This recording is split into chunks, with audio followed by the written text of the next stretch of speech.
Hello everyone, मैं संगीता गोसाई हमेशा की तरह आपका अपने चैनल पर स्वागत करती हूँ। क्लास 12th बायोलॉजी का हम 6 चैप्टर पढ़ रहे हैं और आज का जो टॉपिक है वो है हर्शे और चेस का प्रयोग, जो कि बोर्ड के एग्जाम पॉइंट ऑफ व्यू से भी बहुत ज़्यादा इम्पोर्टेंट है। इससे पहले हमने ग्रिफिथ का रूपांतरण सिद्धांत पढ़ा था, जिसमें ग्रिफिथ ने चूहों पर अपना प्रयोग करके ये सिद्ध किया था कि डीएनए एक जेनेटिक मटेरियल है, आनुवंशिक पदार्थ है। इसी सीरीज में आगे भी कई वैज्ञानिकों ने अपने प्रयोग किए और जो बहुत ज्यादा फेमस है, या कह लो कि जिसके बाद ये फॉर श्योर 100% हो गया कि डीएनए ही आनुवंशिक पदार्थ है और कोई पदार्थ जो है वो आनुवंशिक लक्षणों की वंशागति नहीं करता, यानी एक पीढ़ी से दूसरी पीढ़ी में नहीं पहुंचाता। तो हर्शे और चेस ने अपना प्रयोग 1952 में किया। एल्फ्रेड हर्शे और मार्था चेस, ये इनका पूरा नाम है। बिल्कुल सिंपल से एक्सपेरिमेंट है। जल्दी से हम एक्सपेरिमेंट पे आते हैं। अपने प्रयोग के लिए हर्शे और चेस ने 2 सूक्ष्म जीवियों की मदद ली, यानी अपने प्रयोग में 2 सूक्ष्म जीवियों का प्रयोग किया। पहला है जीवाणुभोजी बैक्टीरियोफेज जिसको बोलते हैं, उसका भी T2 टाइप, और दूसरा है ई कोलाई, एस्केरिया कोलाई, ये जीवाणु है। अब थोड़ा सा इसका स्ट्रक्चर कैसा है वो भी देख लो आप। जो बैक्टीरियोफेज है ये 2 पदार्थों से मिलकर बना है, एक है प्रोटीन और एक है डीएनए। जो आपको सामने पर्पल कलर का दिखाई दे रहा है ये प्रोटीन को दर्शा रहा है डायग्राम में, जो डायग्राम मैंने बनाया, और जो बीच में रेड कलर का आपको दिखाई दे रहा है वो डीएनए है। ठीक है, ये इसका शॉर्ट में मैंने आपको स्ट्रक्चर बता दिया है। और जो ई कोलाई है, ई कोलाई एक रॉड शेप बैक्टीरिया है जिसका भक्षण बैक्टीरियोफेज करता है। हर्शे और चेस ने बैक्टीरियोफेज के 2 सैंपल ले लिए, एक को बैच 1 नाम दिया और एक को बैच 2 दिया। जो बैच 1 था उसको एक मीडियम माध्यम में रखा, ऐसे माध्यम में जिसमें सल्फर 35 भी उसमें मिला हुआ हो। अब ये सल्फर 35 जो है वो सल्फर का आइसोटोप है और साथ में ही ये एक रेडियोधर्मी पदार्थ है।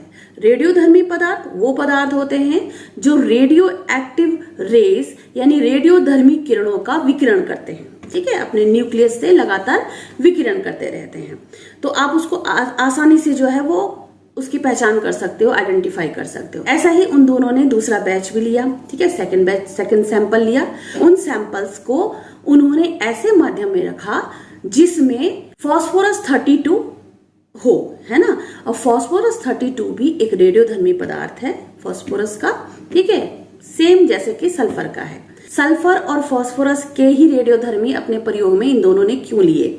तो उसका कारण ये है कि जो सल्फर है वो प्रोटीन का एक मुख्य अवयव है, मतलब प्रोटीन का एक मुख्य भाग है सल्फर, और जो फास्फोरस है वो डीएनए का एक मुख्य भाग है। इस तरह से आप फर्स्ट जो पॉइंट लिखोगे पूरी स्टेप बाय स्टेप, तो पहला स्टेप यही होगा, जीवाणु भोजियों को रेडियोधर्मी फास्फोरस और रेडियोधर्मी सल्फर युक्त माध्यम में संवर्धित किया, उसको कल्चर कर लिया। मैंने आपको बताया कि जो बैक्टीरियोफेज है उसका बाहर का खोल है वो प्रोटीन से बना हुआ है। तो ये पर्पल कलर का जो आपको दिखाई दे रहा है ये पूरा इंगित करता है सल्फर को। तो ये जो रेडियोधर्मी सल्फर है इसके पूरे कवच में, या कह लो कि जो इसका शीट है उस पर आ गया। दूसरी तरफ आप आ जाइए बैच नंबर 2 पे। जो फास्फोरस था वो डीएनए पर इंगित हो गया, यानी लेबल हो गया। तो डीएनए बीच में है तो वो फास्फोरस भी कहाँ होगा? डीएनए पर ही होगा। ये पहला स्टेप था। सेकंड स्टेप में रेडियोधर्मी युक्त इन बैक्टीरियोफेज को ई कोलाई के साथ मिक्स कर दिया। यहाँ पर आपको ये पेट्री डिश में आपको जो ये स्काई ब्लू कलर का दिखाई दे रहा है ये ई कोलाई है, और इसमें क्या रेडियोधर्मी युक्त जो वायरस है बैक्टीरियोफेज वो आपने डाल दिया है। अब ये बैक्टीरियोफेज का नेचर क्या है? ये ई कोलाई का भक्षण करता है, ई कोलाई के ऊपर अटैच हो जाता है, अपना डीएनए ई कोलाई के डीएनए के साथ मिक्स कर देता है। जो प्रोटीन खोल है वो बाहर रहता है, सिर्फ डीएनए जो है वो ई कोलाई के अंदर जाता है। थर्ड स्टेप में प्रोटीन खोल बाहर रह गया और ई कोलाई के अंदर उसका डीएनए, बैक्टीरियोफेज का डीएनए चला गया।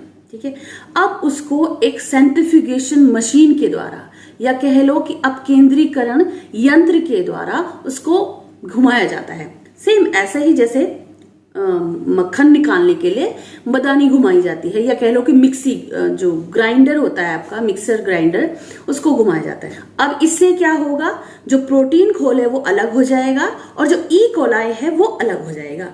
ई कोलाई हैवी होता है तो वो बॉटम पे आ जाता है। टेस्ट ट्यूब में मैंने आपको दिखाने की कोशिश की है, ये ई कोलाई दोनों तरफ जो है वो नीचे आ जाता है, ठीक है, और जो प्रोटीन का खोल है वो ऊपर रह जाता है। ई कोलाई के अंदर जो डीएनए आ गया है वो अपने बाहर प्रोटीन का खोल बनाकर अनेकों बैक्टीरियोफेज को जन्म देगा, और नए जो संतति बैक्टीरियोफेज हैं वो ई कोलाई की सेल वॉल को, कोशिका भित्ति को तोड़कर सारे बाहर आ जाएंगे, ठीक है। अब जो नई पीढ़ी के बैक्टीरियोफेज का परीक्षण किया गया, परीक्षण से दोनों तरफ, दोनों बैच में ये सेम एक्टिविटी चल रही है। अब लास्ट में जब परीक्षण किया गया तो जो नए, अब इस पीढ़ी के, नई संतति पीढ़ी के बैक्टीरियोफेज थे, बैच नंबर 1 में रेडियोधर्मी सल्फर कहीं भी नहीं मिला। इसका मतलब पीढ़ी दर पीढ़ी आने वाला पदार्थ सल्फर नहीं है, यानी प्रोटीन नहीं है, क्योंकि सल्फर प्रोटीन का एक मुख्य भाग है, राइट। दूसरी तरफ सेकंड बैच में जो नए संतति बैक्टीरियोफेज मिले उनका रेडियोधर्मी परीक्षण किया गया, तो पाया गया कि संतति बैक्टीरियोफेज में डीएनए में रेडियोधर्मी फास्फोरस पाया गया, ठीक है ना।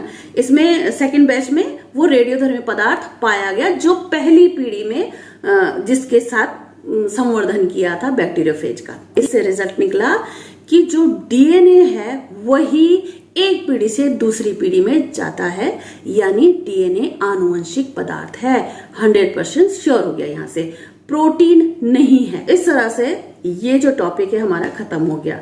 मुझे लगता है आपको ये समझ आ गया होगा। स्टेप बाय स्टेप आपको स्क्रीन पर मैं दे दूंगी और आप उसे लिख लीजिए अपनी भाषा में, बहुत ही इजी वे में। परिणाम भी मैंने लिख दिए हैं। आई होप आपको समझ आ गया होगा। अगर आपने यहाँ तक वीडियो देखा है तो प्लीज लाइक किए बगैर मत जाइएगा। जो नए हैं प्लीज सब्सक्राइब कर दीजिए। जिन्होंने ऑलरेडी सब्सक्राइब किया है उनका तहे दिल से धन्यवाद। नए वीडियो में मिलते हैं, तब तक